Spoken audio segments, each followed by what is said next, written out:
Okay, so we're going to start talking about running the first quadrant on our X. I know some of you have already started. We've talked a little bit about it in class, but I wanted to do a video on it and kind of to um, reiterate some of the things that we've talked about. So we're going to start with our handle here. We'll be facing our handle. This is our first quadrant. Each quadrant, each section of the X, 1, 2, 3, and 4, is going to be filled up with a different electrode. So we want to make sure that we're starting facing the handle. We're going to weld from the handle back, from the handle back. All right, so the handle is going to be our reference point that we're going to be starting. We're going to be ending up out here. All right.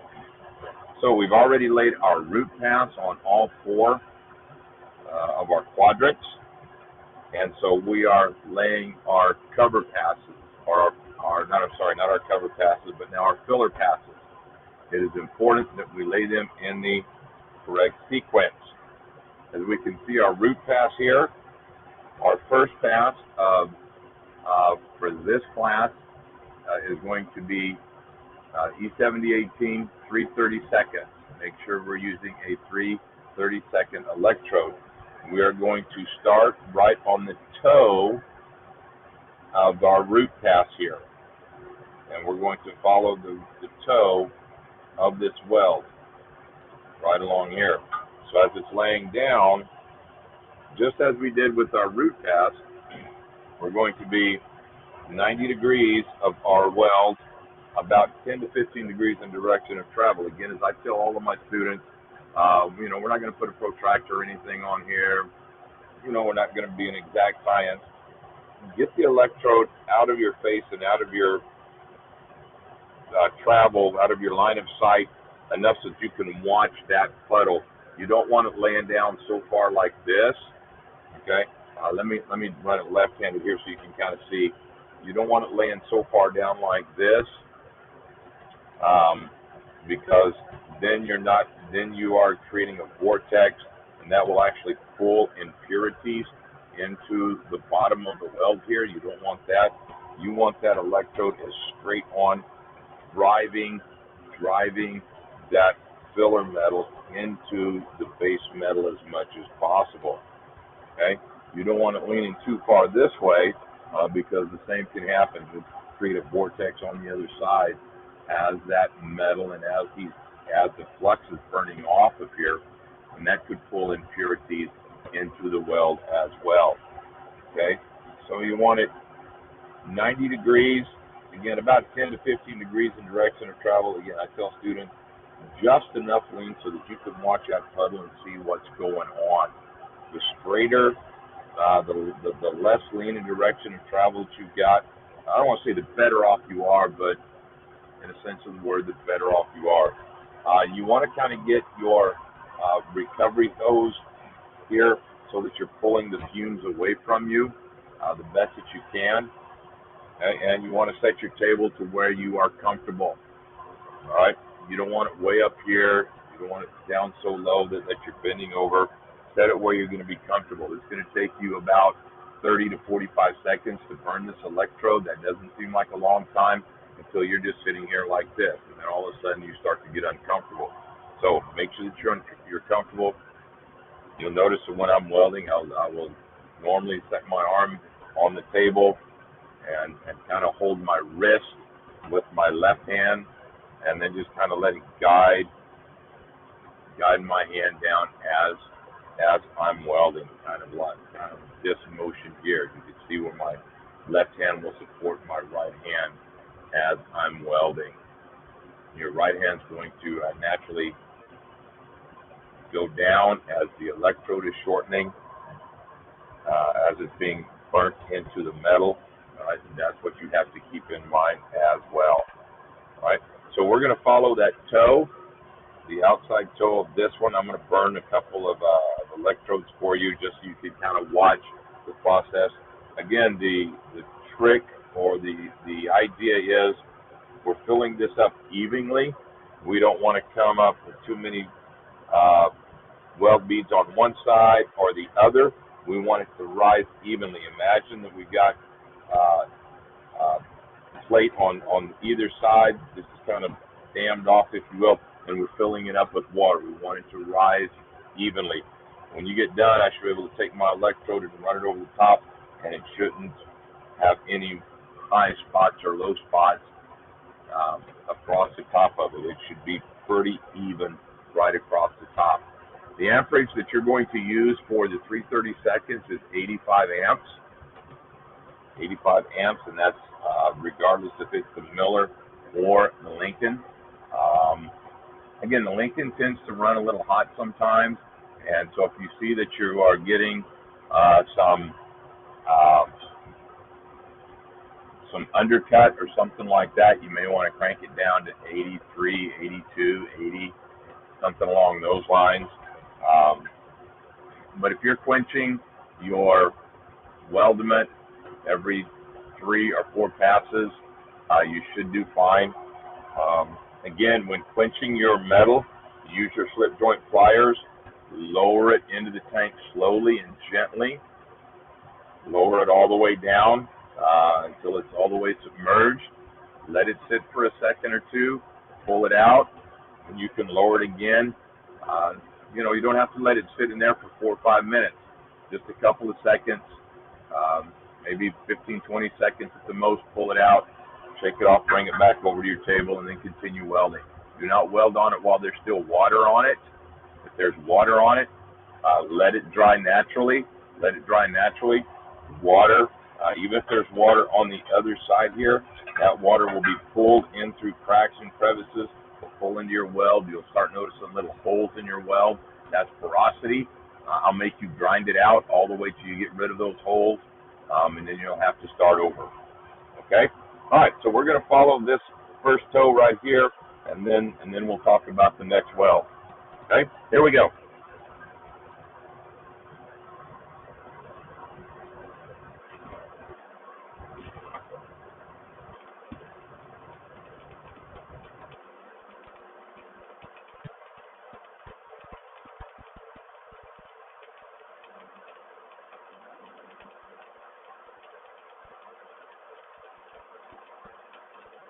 And again, you should be following close enough that you feel the flux actually fall off of the electrode as you are following the weld.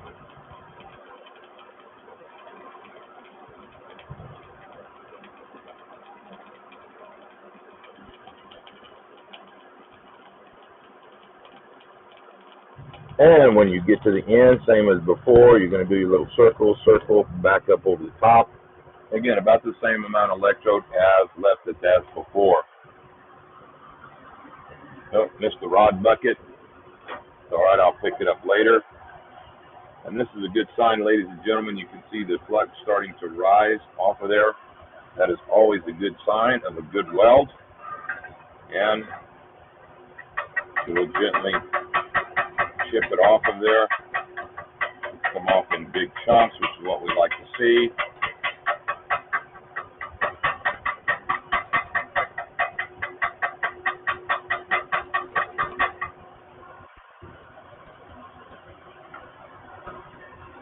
Take our fancy brush.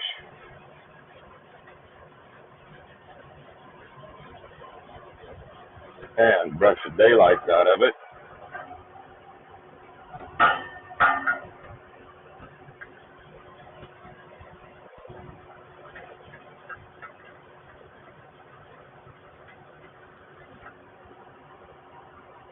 Not bad.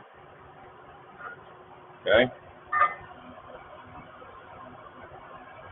Now, for my next pass, I'm going to take right on top of this toe. I'm not going to start it to grab it. All right. I'm going to follow from this end. I'm going to take right on top of the toe of the weld that I just completed and follow right on top of it. Right on top of it. Okay. Same electrode position, 90 degrees, again, about 10 to 15 degrees, 13 degrees in direction of travel. And you saw my travel speed there. I wasn't going too fast. The problem a lot of you are having is you're running too fast. You're in a race. Slow down, grasshoppers.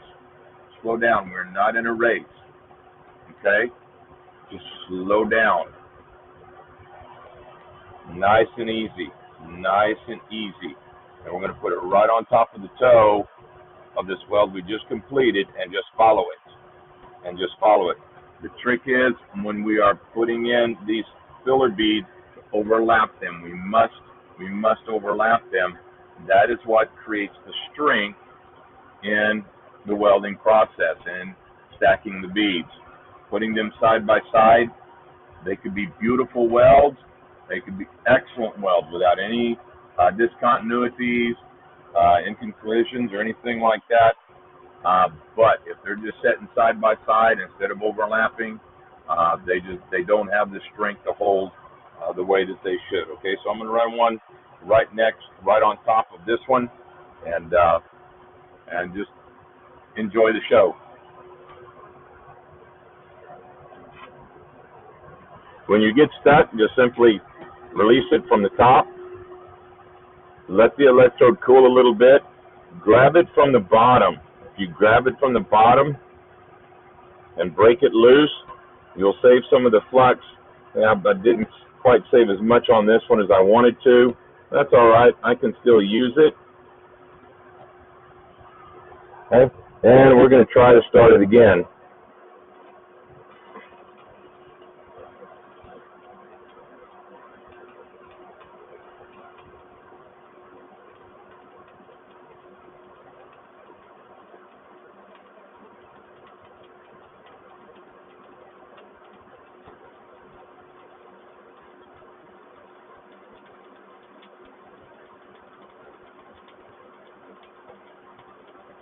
I don't like welding with 3/30 seconds because it's a little thin and it tends to jump around quite a bit. 1/8" electrode's a little bit thicker and tends to be a little more steady in my hand, but it is what it is. Okay, we're at the end, so we're going to do my little circle, circle, circle back up over the top. I'm missing the rod bucket again.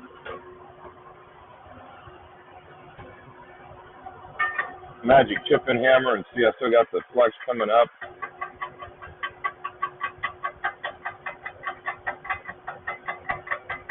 Chip that slag off of there.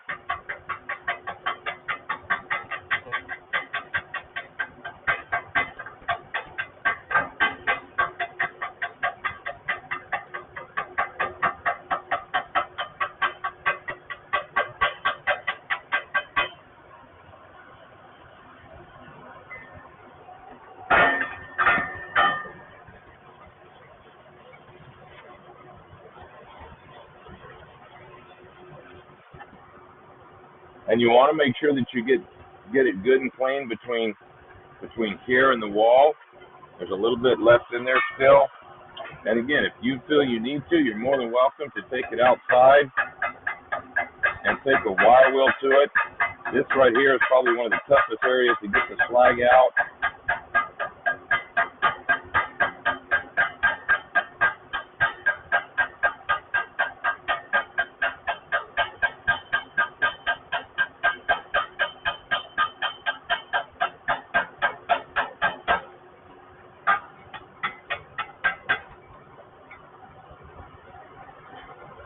Okay. Now we're going to run one more pass, and we're going to run it right on top of the toe, again, of the one we just finished. Put-a-doo-doo-doo-doom. Right on top of the toe of the one we just finished. All right.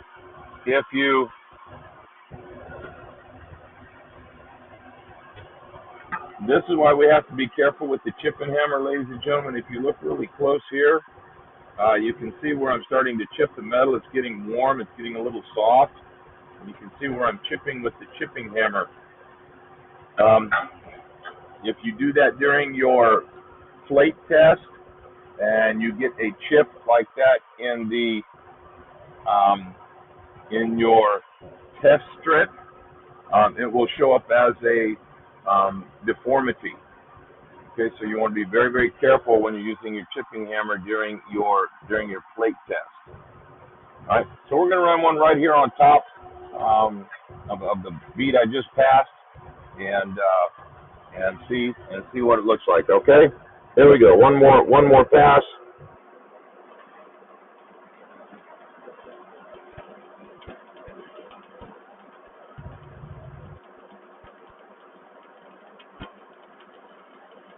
And again, staying right on top of the toe of that bead that we just laid down.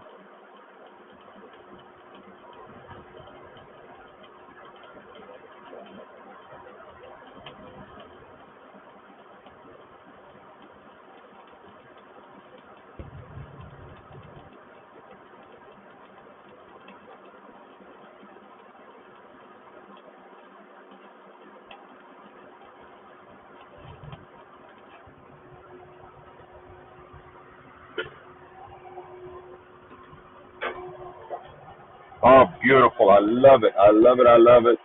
When the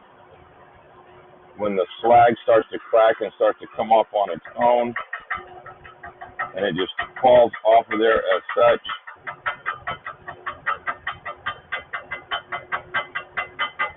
It just makes chipping it off of there so much easier.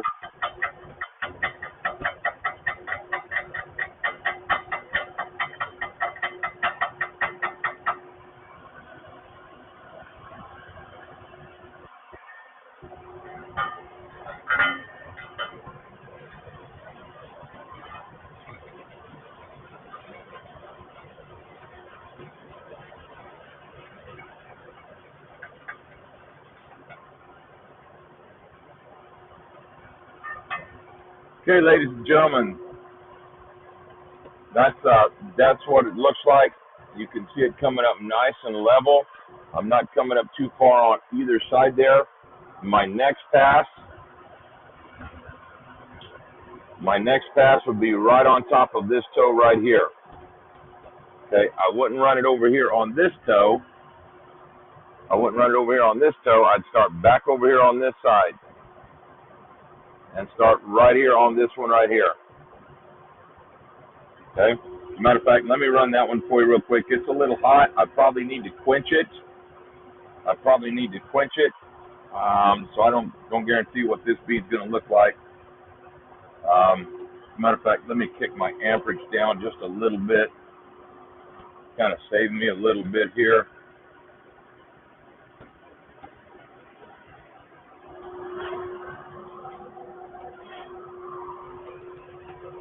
You probably want to quench your welds probably about every 3 to 4. This is pass number what? Pass number 4. For me, pass number 5. All right, so I'm going to go back on the other side and on top of my first pass after my root pass. So my first pass after my root pass. So I'm going back on the other side over here to start my passes over again, okay? All right, here we go. So what it's going to look like.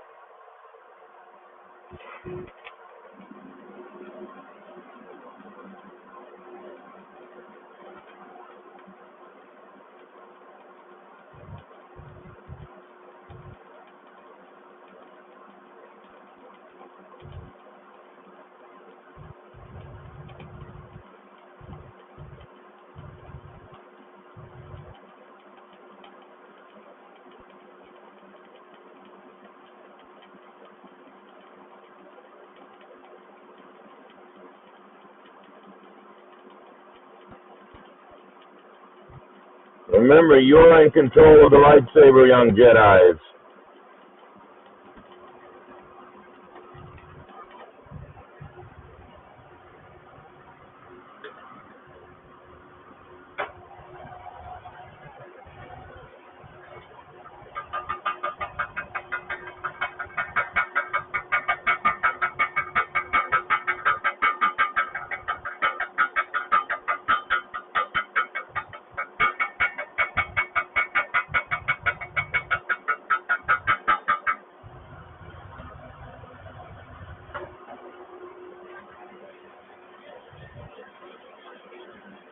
Woo! Ow!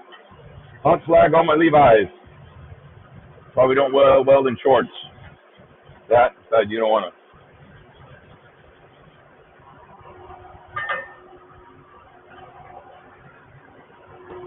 Okay, hopefully you can see that.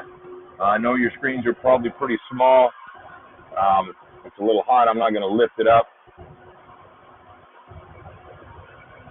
Okay, again, the criteria of weld bead, and there's the last weld bead I laid right there. I just laid that electrode on top of it for you. There's the one I laid precedingly. Okay, so that was weld bead number 1, 2, 3, 4, I believe. This is the one I just laid, and so then I would come and right on top of here, and then just keep right on across, and keep filling it up. Just keep filling it up, okay, until it is completely filled. I'll have this sitting in the booth here. Maybe I'll have it sitting on my desk if it's cooled off a little bit. Of course, it should be cooled off by tomorrow or whenever you guys see me. Alrighty? And again, just 3:30 seconds.